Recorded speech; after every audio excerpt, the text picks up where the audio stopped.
Naam, aliyekuwa kocha mkuu wa Simba Sport Club Deminik Pantev almaarufu kama kocha matatu ameiongoza Jeni Galaxy kutoa ubingwa wa ligi kuu nchini Botswana. Sasa twende tukatazama kiundani zaidi, lakini pia nikukumbushe tu wewe kama ni mgeni na ni mara yako ya kwanza unatuangalia, hakikisha umesubscribe na kubonyeza alama ya kengele, kwani haya na mengine mengi ya kimichezo utayapata hapa Tubone Media. Sasa twende moja kwa moja tukatazame. Simba ilimuondoa Pantev baada ya kupoteza kwa mabao 2-1 dhidi ya Stade Malien ya Mali katika mchezo wa kundi D wa ligi ya mabingwa barani Afrika iliyofanyika Novemba 30 mjini Bamako.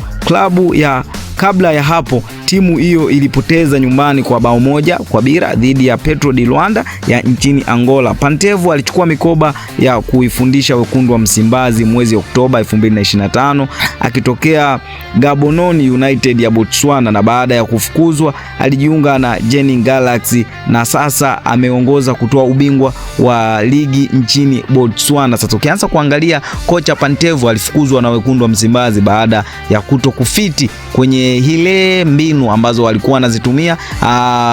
Wekundu wa Msimbazi waliona kama ni mbinu ambazo zilikuwa si za kiushindani, hivyo basi Pantev alirudi Botswana na akajiunga na Jeni Galaxy na akaisababisha kutoa ubingwa wa nchini humo. Sasa je, nini kitajiri? Yote tutakuletea hapa Tubone Media. Kisha umesubscribe na kubonyeza alama ya kengele. Bye bye.